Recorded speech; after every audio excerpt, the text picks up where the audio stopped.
Excited about what we've got planned for today, and hopefully you're having a good week so far, and all is well. Um, Anxiously engaged in doing a good thing and working with and meeting with as many people as possible. That's the key.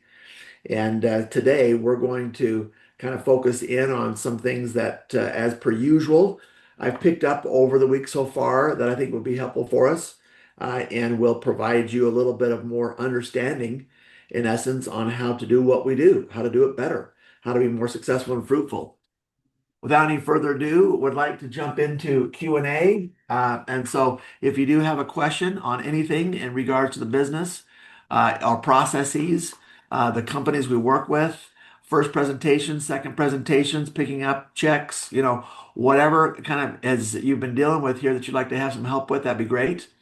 And then I've got a little ditty that I want to do in regards to the revolutionary, some experiences during the Revolutionary War. Here we are in the 250th year of essentially the founding of America. And so I thought that'd be fun. And I'm going to incorporate the story into how we utilize that in our sales processes.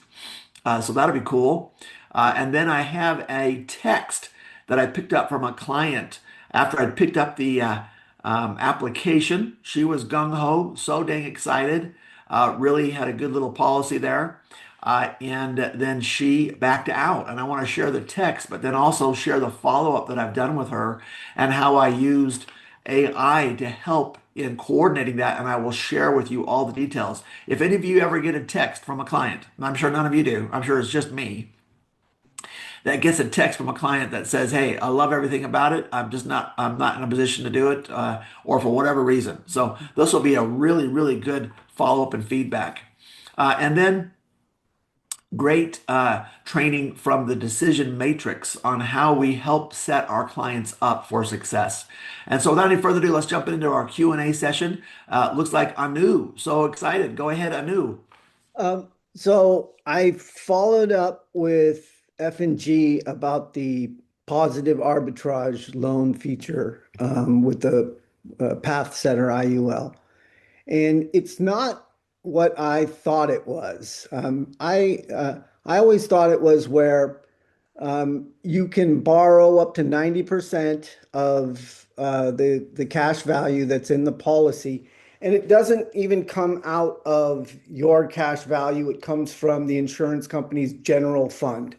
That's what I thought it was. But it turns out the way it works is you can take up to 90%. But what happens is, let's say you've got 100,000 in cash value in your policy and you take 20,000 out.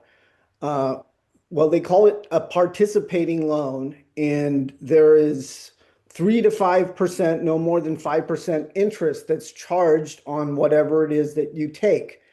So let's say you take 20,000 out and there's a 4% interest charge on that. But in that year, let's say that you borrow it, that the indexes perform at 8%. Well, what happens is the 80,000 that's still in your cash value grows at 8%. The part that you borrow will only grow at 4%. The 8% subtract the 4% loan rate. So you would still make 4% on the money that you borrowed, that 20,000, but it's not that the entire 100,000 keeps growing at 8%. So I hope that was made sense. Yes, that does. That's good. Thank you for that clarification. Just the portion that you, in essence, are using as the participating loan, that portion alone, in your situation, 20,000, is Yeah, earning the arbitrage that's of correct. 4%. Now, obviously, if the index earns 6, then you would only earn a 2% arbitrage. But if it earns 15, then you would get a 11% arbitrage. So it'll vary every year. One thought to keep in mind, and you'll be asked this, well, what happens if there's a year where the stock market falls and you don't get any earnings in your index strategy approach? And of course, the answer to that is, well, they'll have to pull out that 4% charge from the cash value. That's Now, correct. Obviously, over time, that arbitrage will work in your favor. Now, keep this in mind. If you have a sense that a particular year is going to be a bad year for the market, you can switch that loan from participating to fixed for the next year. And that fixed account would, for instance, be at whatever it is. It would completely just nullify the 4% charge and they would credit into your account the 4%. So that's a fixed wash loan. And you can choose that. Again, over time, if you don't plan on paying it back, I would just stick with the participating loan and then have that arbitrage working for you. So thank you, Anu, for that clarification. Good points to bring up. Thomas, did you have a thought or a question? You might be on mute, Thomas. Hey, I did have a question. I'm going to try to make it as fast as possible. So I was wondering, number one, if there's any way that they could make the beginning steps of the process more clear when the people start, because I had to keep going back and forth to like how like first it's the testing, then you give all these fees, and then you take the exam. I had to keep going back and forth and rereading it to make sure I was doing the steps correctly. Number two, I was wondering if there was any way in the future that we could figure out a way for people to still get paid like before the license, because with all the fees it's like crazy when you first start, because you got the fees for the exam, you got the fees for the class, and then you have to pay for the license. It's kind of nuts in the beginning. It's like you're Well, looking into the rough waters. yeah, good questions, good points you bring up. We've got to be careful to make sure that we're giving as good detailed information as possible on how to get up and running. Thomas, one of the things that came to my mind in regards to how can you start making some money before you're licensed. Obviously, it's a little bit difficult because we are a licensed profession. You do need to be licensed in order to make commissions directly from the insurance companies. Once you get licensed, then of course you get appointed, for instance, with Fidelity and Guarantee, and then you can place business and they will cut commissions directly to you. Now, one thing I have done, and this is something that you could discuss with your trainer, regional manager, district coordinator, wherever you stand. If you are struggling with not having enough income to cover the all the things you just discussed, I have from time to time proposed, let's say it was you're in the situation. Obviously, you are. You could come to me as the regional manager and say, hey, listen, can I bring you potential business? You run the first and the second, place the business, and then cut me in a little bit on the commissions as an employee. And in that situation, I'd be happy to help out and can take care of that, obviously, for a case or two, help you get some income coming in. And then, of course, we can finish up licensing and then move forward that way. And that's something that can be easily done. Thank you for bringing that up. Obviously, there's more than one way to skin a cat. And hate using that analogy. There's always more than one way to figure things out and get things done. So thank you for bringing that up, Thomas. Hopefully that helps. Yes, thank you, Heath. Kago, love to hear from you. Go ahead. Hi, question. I don't know if I understood in reference to our news point earlier. I got all of that till you got to switch into the fixed loan. Could you explain that part Okay, again, please? sure. So when you set up if you take money out of your program, you can take it out in the form of a withdrawal, simple withdrawal, taking cash value out, or you can take it out in the form of a loan. When you take it out in the form of a loan, you'll have two options. You could take it in a fixed way, meaning I just want a fixed loan. So they won't charge you any interest on that loan. It washes itself out. Or you could take a shot at a participating loan where your money still participates in the index. Let's say again they charge you 4, but the index that year earns 10. You just earn that 6% spread or 6% arbitrage over the 4% they're charging you. If you don't want to run that risk because you have a sense that maybe the market's not going to do well, then you could just say, I just want to take it in the form of a wash loan, fixed loan. And then there's no interest being charged. You don't earn any arbitrage on the difference. Whatever else you have going to work for you, will earn the interest of the index, but not the amount that's taken out in the form of a wash loan. Does that make more sense? Yes, thank you. Wonderful. And it looks like also some folks are putting some good information into the chat box to help with that too. So um, thank you so much. Okay. Well, let's move forward here. Thank you for those great clarifications and questions and updates. Let me start here. I don't know how many of you are familiar with Glenn Beck, a great newscaster or podcaster, just does great job kind of training and teaching and has been, very popular in the world of news and etc. Some of you may follow him, but the story that Glenn Beck referred to refers or tells the story of the Battle of Sullivan's Island, which took place in Charleston Harbor, South Carolina, in June of 1776. Check this out, just days before the Declaration of Independence was signed. This is such a cool story. I'm going to try my best to retell it. Here's the story basically of how a crude, half-built fort thwarted the strongest and best navy in the world at the time. So, these American colonists were causing a bit of an uproar, and they were tired of taxation without representation and any number of other things. And even before the Declaration of Independence had been signed, by representatives from the 13 colonies at that point, the King of England saw there were some issues, and so he sent a very, very large armada, or a good portion of his navy with some of its best commanders to put down or to quell the resistance.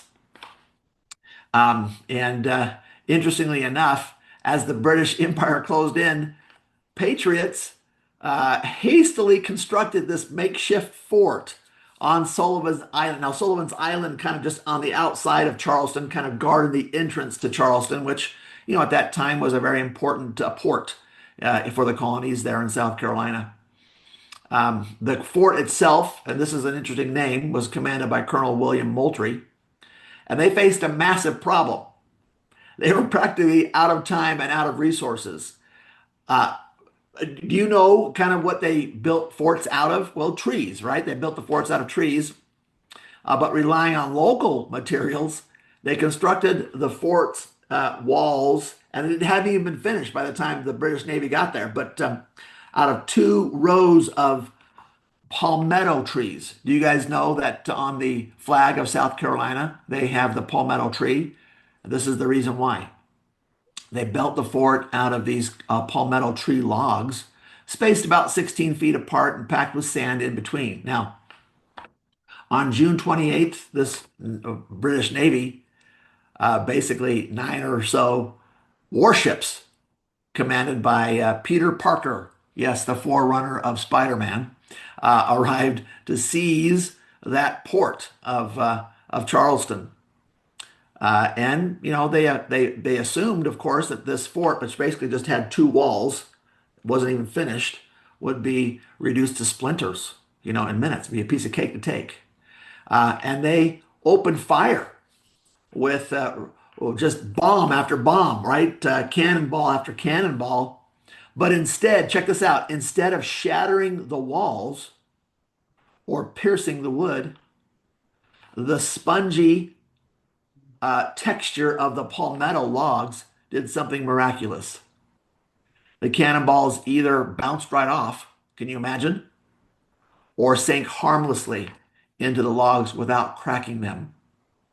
I almost get shook up just thinking about, here these folks just try to put together a makeshift fort, not even thinking that the palmetto tree would actually do what it did, just in an effort to stop these ships from taking over their harbor.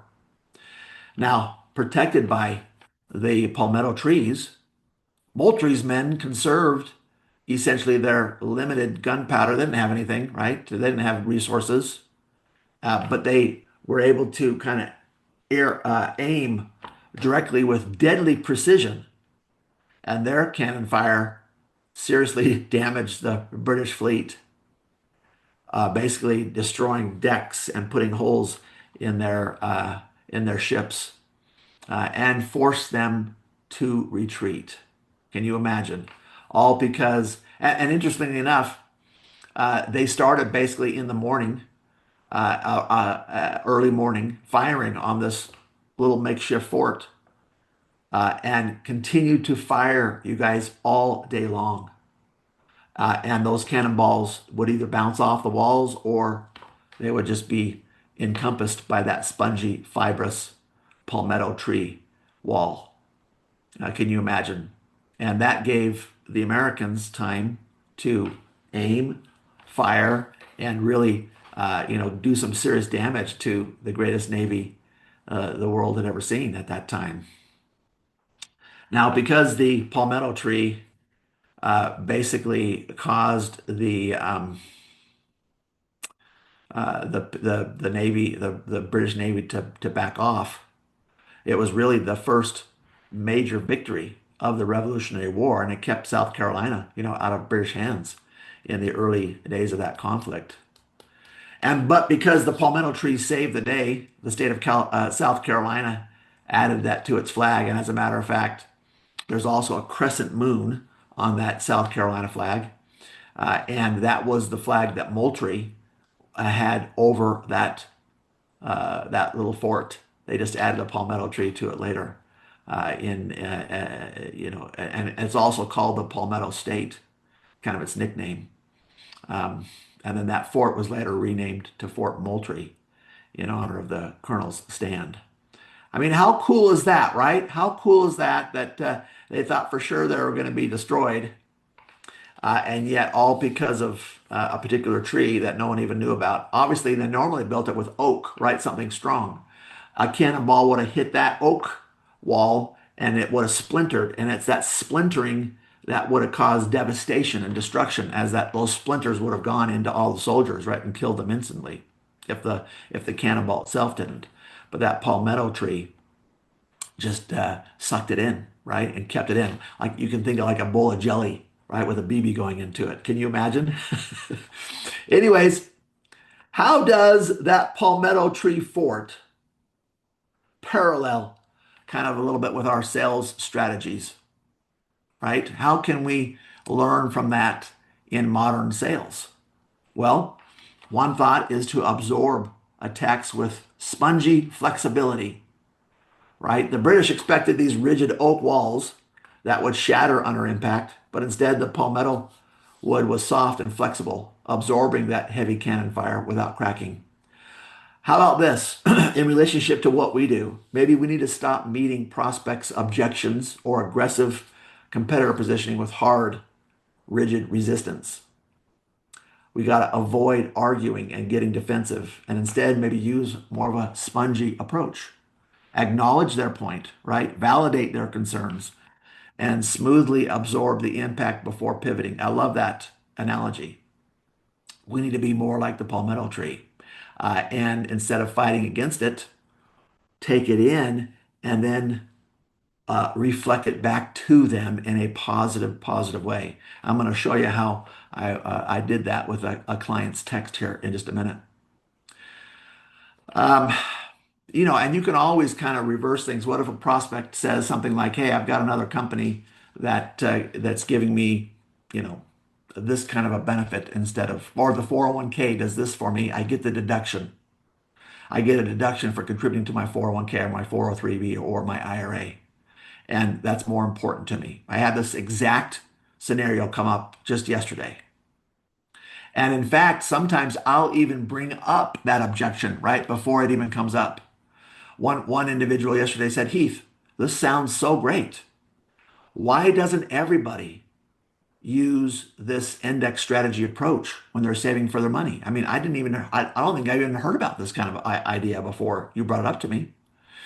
And I love at that point to bring up the objection before it even comes up. Now, obviously, it's not an upset or frustrated, customer, but he could be. And so I want to bring up the objection before it even comes up. And I'll say, I think one of the reasons, and I listed about 4 or 5 reasons, everything from most folks don't even know about it to it's something that you got to qualify for. And so sometimes folks can't qualify for it because of health reasons. And then I also brought up the reason or the issue of um, people want to put money into the 401s or 403s because their CPAs or their accountants are telling them to put as much money as they can into these qualified plans, the defined contribution plans, so they can get that tax deduction in the given year. And I bring that right up. I will tell my client, listen, yeah, most of the time CPAs and accountants will tell you that because what's their job? An accountant or CPA's job is to this year save you money. And you absolutely will if you jam pack that 401k or that IRA with as much money as is possible and allowed, right? They'll save you some money this year, a few $100s probably in tax savings. That's great. But we've got to have more of a long-term picture in mind, a long-term understanding in mind. Yes, you might save yourself a few $100s in your taxes because of the deduction you get for your contribution to the 401. But let's look at it over time. You've got to deal now with the 401k fees. You got to deal now with the 401k ups and downs of the market. You got to deal now with not being able to touch the 401k until 59 and a half, or else there's a penalty, and it's hefty. But most importantly, you got to deal with the taxation on the back end. And the government knows that. That's why they're willing to give you the tax deferred status because they know these money grubbing, greedy politicians, they know that they're going to get more money on the back end, right? As you start then during your retirement to start taking income from that. And that's when you're taxed. And oh, guess what? By the way, when you are in retirement years, do you have any more deductions left that can offset your income? No. What are your main deductions right now, Mr. 40-year-old school teacher? That's right, your children and your mortgage. But those are gone by the time you retire.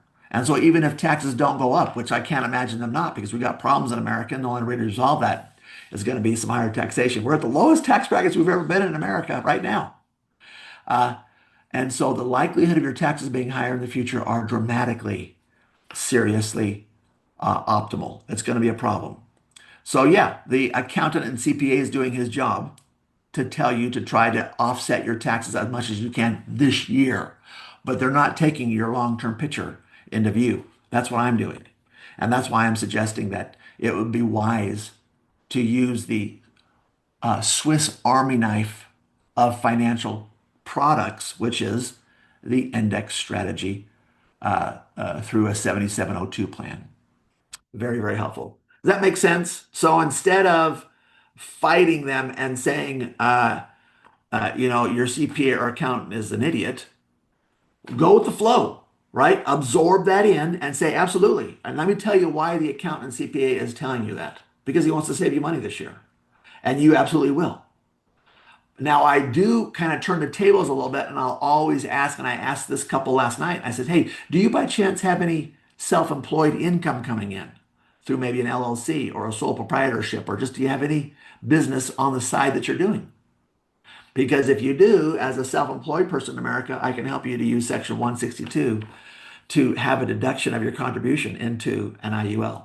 And then because it's an IUL, you can access it tax-free on the back end. So there's some good things there to talk about with your clients.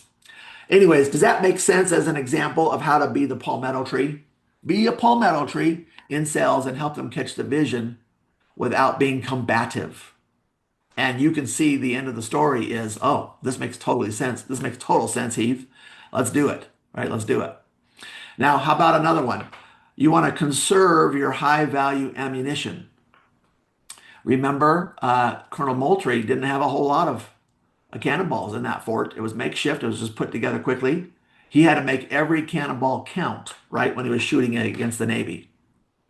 He was very low on gunpowder. So he ordered his men kind of to slow down and aim careful with and only fire when a hit was guaranteed. That's the mentality we need to have too in this business with Afortus. We got to make sure that we're not firing all of our cannons at the client in the first presentation.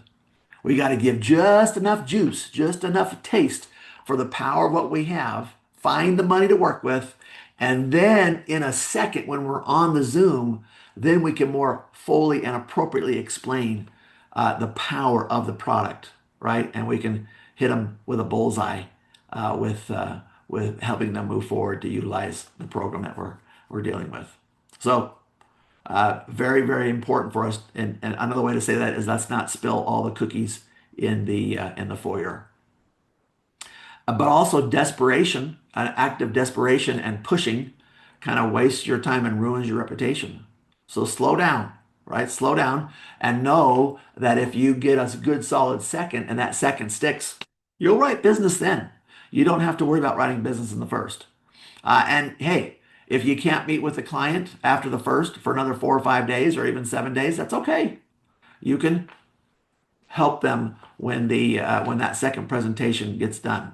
Okay, you want to turn disadvantages, another example, into like what Moultrie was doing, where he was kind of on that island, kind of a moat, if you will, surrounded by water, and they didn't have anything else but the palmetto trees on the island, right? So they couldn't bring in the big old oak trees from the mainland. They had to use what was right there. So the sales lesson is to stop complaining about maybe the what you lack or what the IUL lacks in other areas, and focus in on the good stuff, right? The good, powerful concepts and principles that the IUL can provide. Yeah, it's not something that you can have access to the cash value very quickly, but you can have access to more money in the end, and a lot more money. So focus in on things that are positive and help them to reframe in their own mind what we're trying to do with this. One of my favorite reframes is I explain to folks, listen, you still have your 401. You still have money maybe you're putting into an IRA. You still have money you're putting into a Roth. So that's great. Use this IUL as your safe money position. And that will now allow you to be much more aggressive with your other positions. You can afford to be much more aggressive with your IRAs, your 401ks and whatnot. And normally when I go that route, people are saying, oh yeah, that makes total sense. Thank you for explaining that and bringing that up to me. That's a great idea. So hopefully that makes sense. There's lots of lessons that can be learned, and how fun to share a little bit of a revolutionary story using the palmetto tree to help us in our sales environment. Anybody have any thoughts or questions on that? Shari, you got a question that you wanted to ask? Go Uh, ahead. yeah, thank you for that advice. That was great. But I just this is a little different, but you got these great answers. Can you help me with a client just texted me who has kind of little sidebar here, but I just want to know what you would text back. She just texted me. We have an appointment set for Monday, but she goes, I don't know what this would help me with. I'm 60 and I'm going to retire at 70 when I'm vested, and she's a school teacher. And since you had these, I was wondering if you could give me a really good thing to come back with for to text back to her for why we should still have the meeting.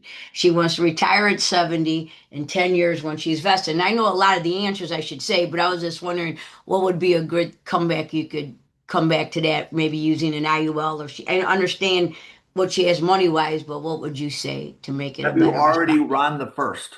No, it's just she just texted me now. Oh, She just confirmed an appointment, but then said, I don't know what this will help me with. I'm retiring in 10 years at 70 when I'm vested. I just wanted a well, really good answer. you might just point out, listen, have you reviewed all and are you taking advantage of all four pillars that are available to help you be prepared for retirement in 10 Okay. years? Okay. I like that. I You just know, wanted to say the right my thing. my role is to help make sure you're taking advantage of everything that you possibly can. Now, time is short, so we gotta get together. We gotta talk through these pillars and make sure you're taking advantage of them. And that usually will be sufficient for to get them on. for taking advantage. Okay, she agreed to the meeting, and she was, well, why? So you were doing so good. I was listening to you. I just wanted your advice. Thank you. Yeah. Want to make I like sure. to I add, want I to make, like to add in on that if I can, real quick. yes. Basically, what you could tell her is basically what we're going to do. Our telephone call is going to be about 15 minutes. I'm going to ask you some questions. We're going to plug in some numbers, and I'll be able to tell you what your pension and or supplement retirement plan will pay you on a monthly basis, and that should do it for you. Dude, okay, thanks, guys. I appreciate it. Just wanted to say the right thing, get that right, thing back for her. I never had anybody ask me that before at that age. So I appreciate that, gentlemen. Appreciate it. Okay, wonderful. Thank you, Mike. And thank you, Shari. Okay, let me go to now that client of mine that I was so excited about. We picked up an application. She was young and in a good position to be able to save money in an IUL, and really loved everything about it. And then I got a text back from her. The text basically said this: Hi, thank you for reaching out. After doing some research, I decided this is not the option for me and would like to decline moving forward with the process. I appreciate your time and attention. Now, obviously, I don't know if you've ever received a text somewhat similar, but if you work in this business for any period of time, that's something that you'll probably get, very often. And it's not very often, but from time to time. It is very important to deal with it appropriately, and there are some good ways to deal with it. So, what you want to do is handle it properly. I thought this might be a great exercise to see what AI would do, and I loved the response. And so, what I'm going to do for you is show you exactly how to deal with this. Now, my first thought was, well, shoot, I probably should have overcome this objection better before it came up. And that is in the second presentation, before you close the Zoom out and you've already picked up an application.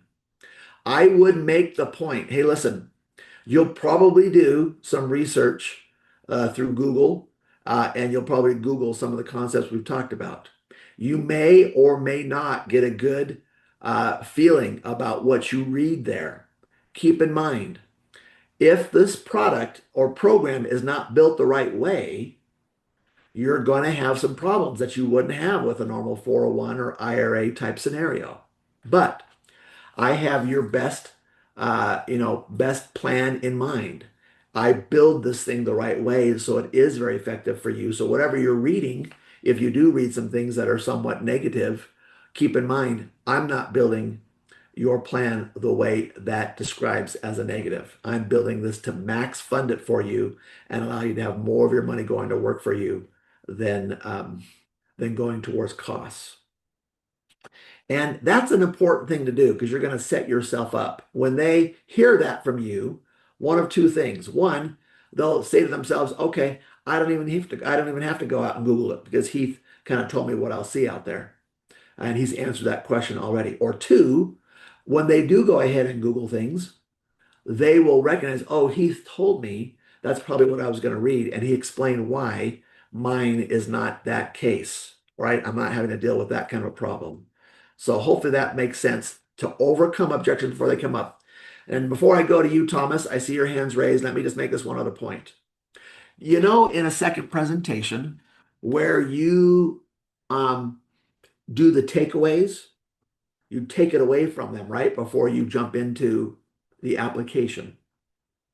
One of the takeaways, of course, is could you get a better rate of return somewhere else? Yes, because the index strategy has a cap of 12 to 15, but over time, the index strategies outperform the market, and you remind them of the graph you showed them earlier in the second presentation.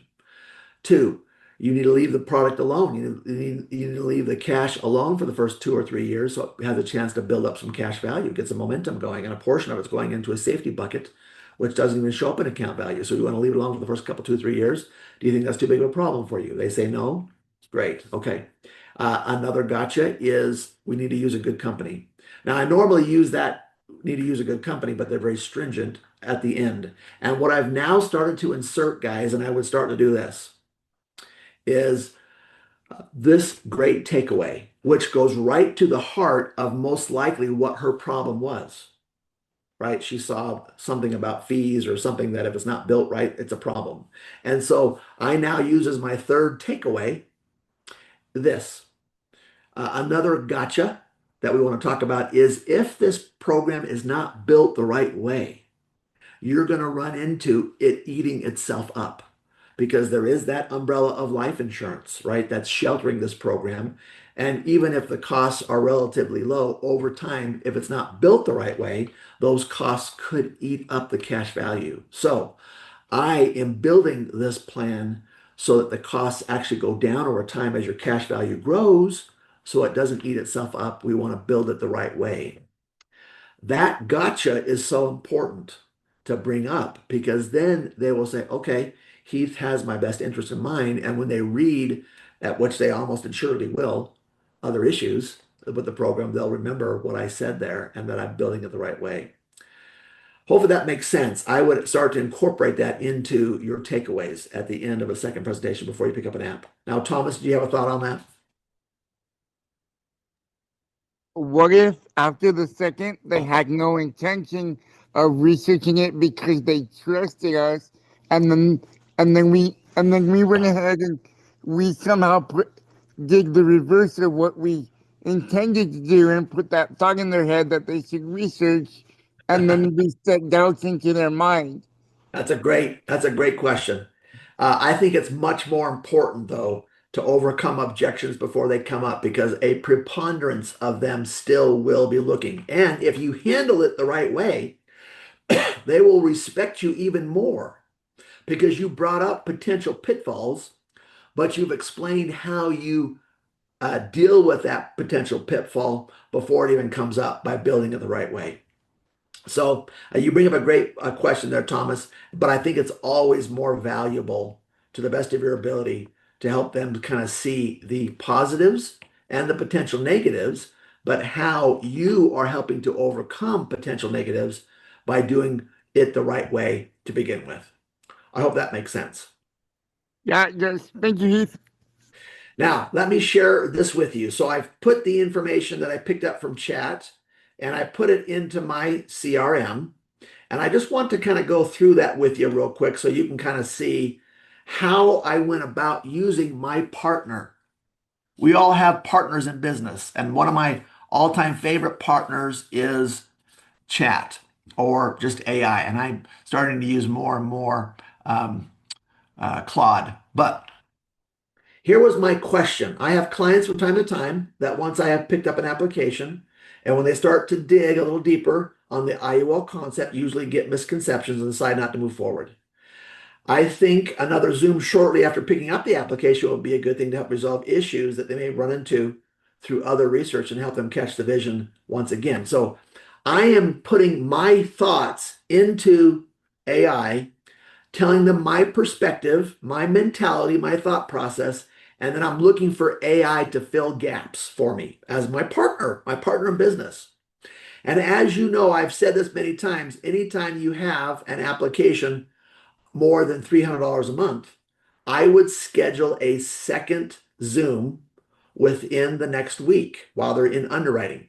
So you can answer these questions. Had I done that with this client, which I should have, but did not, I would have helped to overcome any objections she would have had by being able to deal it face to face with her, right? And answer questions.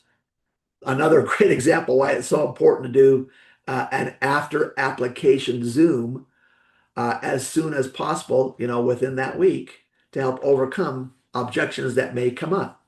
You know that in our sales process, the day after the phone call is critical.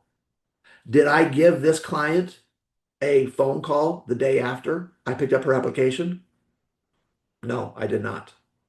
But in that phone call, which is so stupid, how long have I been doing this? I should know this, and I should live religiously by this principle, but I did not. That phone call is very simple. Hey, Michelle, great to be with you yesterday. Listen, we talked about a bunch of things. We got the ball rolling and a couple of cool options for you to help you prepare better for retirement. I know you probably had a hard time sleeping last night because your mind was probably rolling over all these cool things. Do you have any questions that maybe came up that I can help answer? And then right then and there, she could have easily said, hey, as a matter of fact, I read this. What do you have to say about that? And I can deal with it.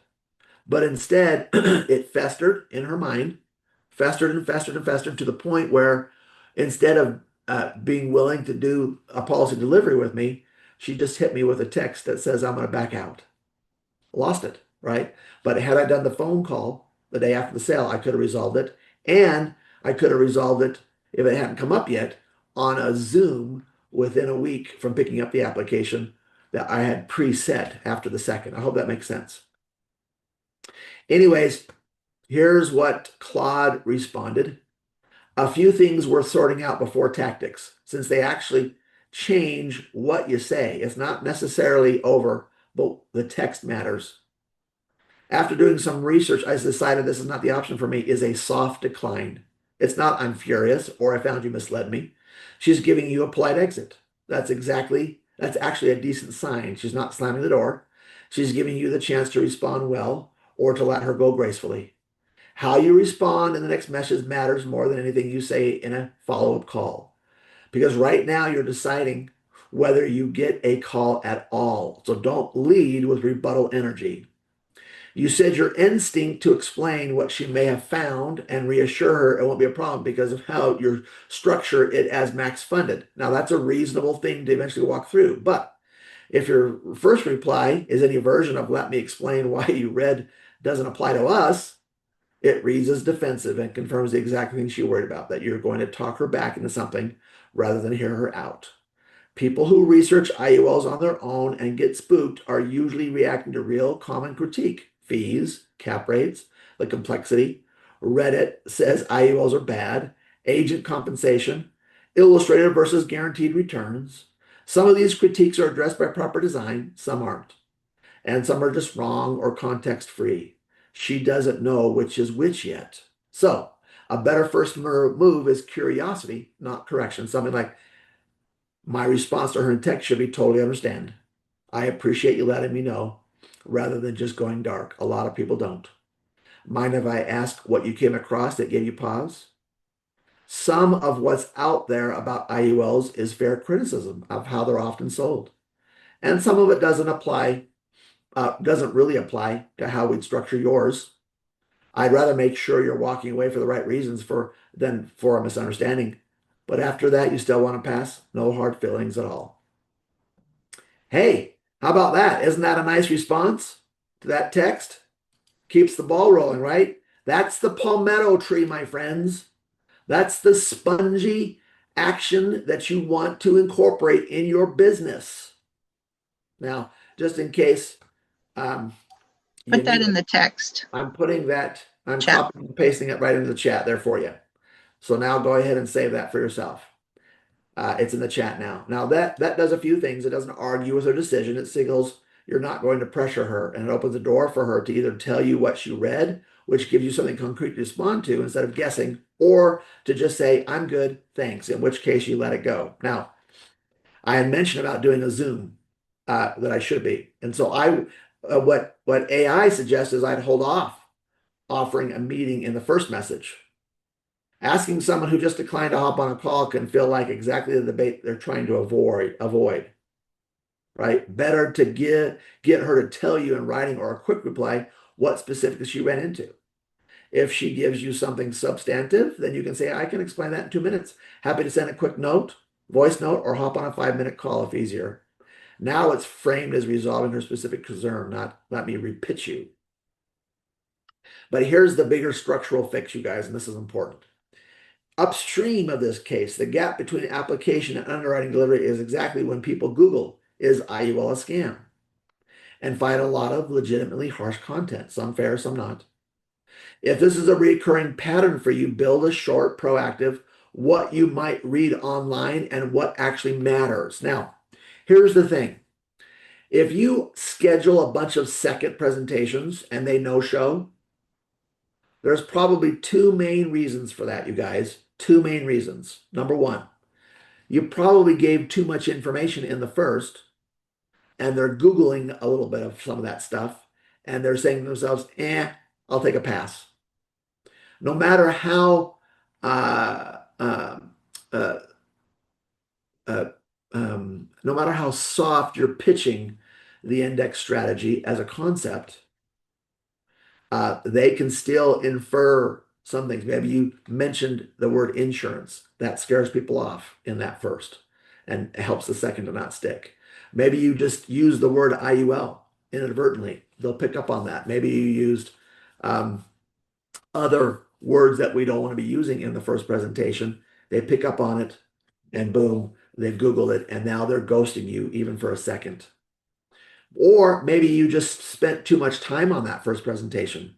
Maybe your first presentation was longer than 30 minutes and who's got time for that, right? So they're not going to get on a second because no matter how excited they were about the information you shared with them, they don't have time for it. So what I thought that that AI mentioned was they can help me draft the reply, which I did, and I used this as the reply, which I put into the chat. But then also, and Noel, by the way, did you see that in the chat now? I think you put that. I'm not sure what you're asking for to put it into the chat. But okay, you got it. Good. What I thought was really cool was they also gave me 3 different responses. And so you can go ahead and, you know, use those responses. But even better, after you pick up the application, you can send them a proactive piece. You see this right here? A proactive piece. It's a short message or one pager you send right after the application is submitted before they go Google it themselves and find the angriest Reddit thread in existence. The idea behind it. You're not trying to preempt every objection. You're simply trying to inoculate them, right? Give them a heads up that strong options or opinions exist. You'll want to frame why those opinions exist, often legitimately, about poorly designed policies, and plant the idea that if they find confusing or alarming, the move is to text you, not to quietly decide you didn't mention it for a reason. And so they've given me a really cool email with the subject opener of one quick thing before you go researching IULs on your own. And you probably will. Most people do. And so it gives me the actual verbiage. Congratulations on getting the application moving. Exciting step. One thing I always tell clients, if you go searching IUL online over the next few days, you're going to find a lot of strong opinions, and some of them are going to sound alarming. Alarming. I want to get ahead of that. Here's the honest truth. A good chunk of the criticism out there is fair, but it's usually about IULs that were sold wrong, underfunded, max commission structures, illustrations that lean on unrealistic cap rates, policies that aren't designed to actually build cash value efficiently. That stuff is real, and it gives the whole product a bad name. So what we're doing for you is different. We're structuring this as a max funded policy specifically to minimize fees relative to cash value and avoid the problems people complain about. That's a deliberate design choice, not a sales pitch. So if you read something that worries you, please don't just sit with it or assume it applies to your policy. Text or call me. I'd much rather spend 5 minutes explaining why it doesn't apply than have you make a decision based on a half picture. That's generally the only thing I ask. A few notes on why it's built this way. Okay, it normalizes and it just wonderful, wonderful stuff here. Okay, now what I'll do is I will copy and paste the subject line and then what you can say in the actual email that you can then use, right? So once again, please don't waste this effort. I've put it in the chat box. So take a moment now and, oh, that's too much. Okay, I've got the email itself. So rather than posting that in here, let me do this. I'm going to cut it in half so that I can put it all into the chat. Okay, now we should be fine.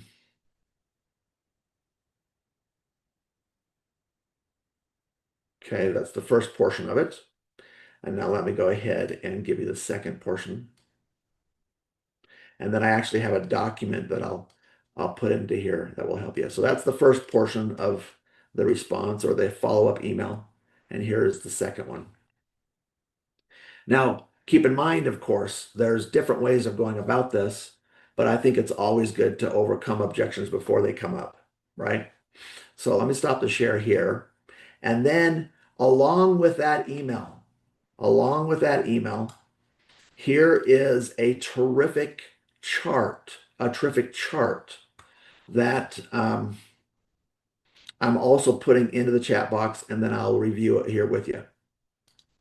So what's so cool about this is AI, my partner, built this chart for me. And now I'm giving it to each of you as a tool for you to use. And then let me share my screen so you can see it.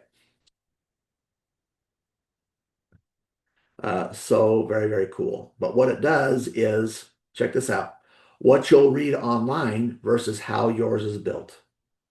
If you search IUL online, you'll find strong opinions, some fair, some not. Most of the fair criticisms about policies, and I just read that to you, right? But it lists then what you might read. Well, IULs are a scam. Maybe you got to make this bigger so you can see it better. IULs are a scam. You never actually see those returns. So how do we structure yours? Illustrated rates aren't guarantees. We never present them as guarantees. Your policy is built around realistic conservative assumptions and around funding it the way that actually makes the strategy work. Or the fees eat up all your cash value. The answer, fees are heavily front-loaded only when a policy is underfunded or set up for max death benefit instead of max cash value. A max funded design minimizes the death benefit relative to premium, which keeps the cost of insurance and its drag on cash value as low as the IRS allows. You guys, can you see how powerful this document is when you attach it to the email that I put into the chat box? It just prepares them for competition. You're gonna have competition. Now, more to Thomas's question, where he was concerned, and do I have this concern too? Sure. The concern is what if the client never has these problems, never goes out and researches, blah, blah, blah. I'm just giving them reasons to be concerned or to think that there's a problem. That's true. But it's better to overcome objections before they come up, because they will come up. And a client that wouldn't have done the research anyways is going to look at this and say, oh man, how cool that Heath is hitting me with this stuff and giving me answers to questions I didn't even have. He is trustworthy. And I think that can only build better rapport, and that client will be more willing to give you referrals. That's a good thing to think, Thomas. Hey, I am putting myself out here. I'm answering all these questions. That client is going to feel more comfortable with me in the end and be more willing to give me referrals. So look, it lists about 10 different ideas here that they might find out, okay, on their own, and how you're not allowing the policy to have those problems. And then just kind of finishes up, with some thoughts here that, again, I've put this all into the chat box. Please take a moment to double click on it and save it to your desktop so you'll have it. You want a little bonus piece? Anybody ever write any annuity business? How about I give you the same little chart, because I got to thinking, well, shoot, I write a lot of annuity business. I'm going to put the same I'm going to have AI create the same thing for me on normal FIA myths versus realities. Oh, man, don't you feel blessed that you made it today to our meeting? I just put into the chat box the same form for FIAs, right? The myths versus reality and how yours is built. Let me just share my screen real quick so you can see some of the cool things that are mentioned in here.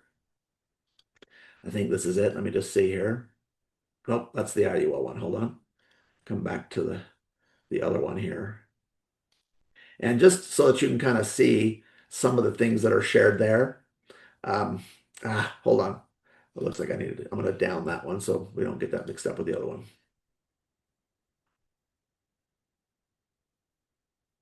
Okay, got the FIA one down.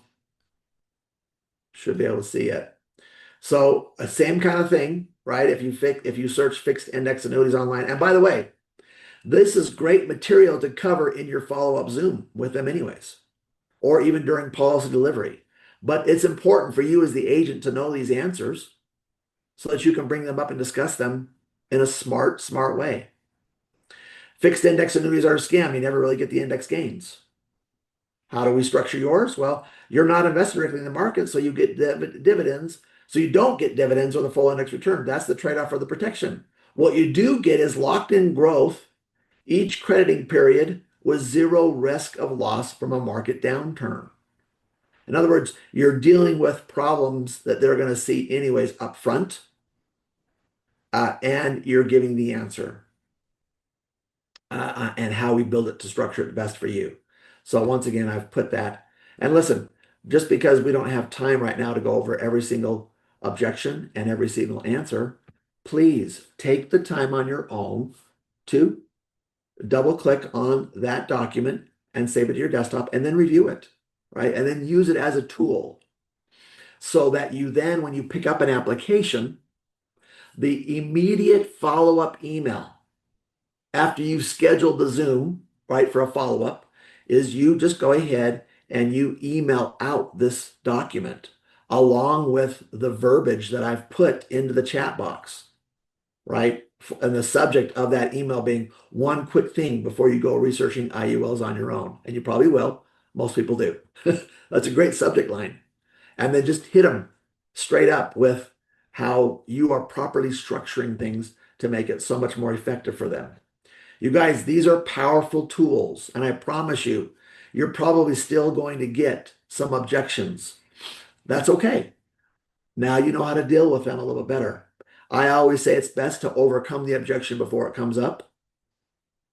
And so you can hit this. And how have I done that? I do it in the second when I'm doing my takeaways instead of just having hope, or I like to refer to it as hopium, right? That they don't come up with the problem.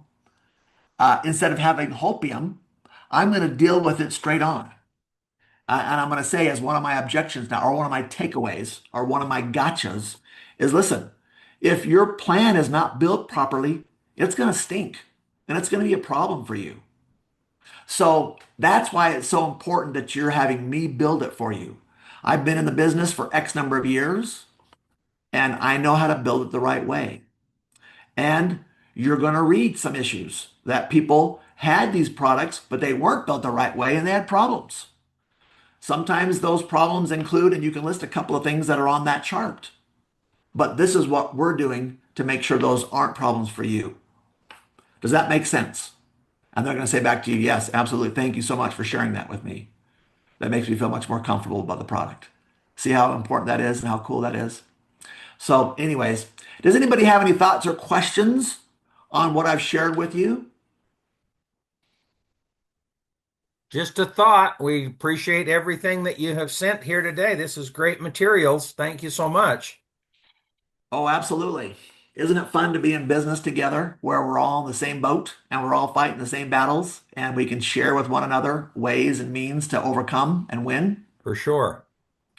That's why I love being in a profit sharing business because as good as I can help you win, I and you win more. And that's a powerful, powerful thing. I love it. Tess, do you have a thought there to share? Yes, I just wanted to add something and that I've tried and I use AI for everything. And this is what I have done as well. That's just an added to what you do, is that I work on three screens. I have the recording on one, I have AI on one, and I have the F&A on one. And as the client has asked me questions, like one had a question about her pension, and I says, I don't know about that, but let me see if I can send you some information. And as I put the mic on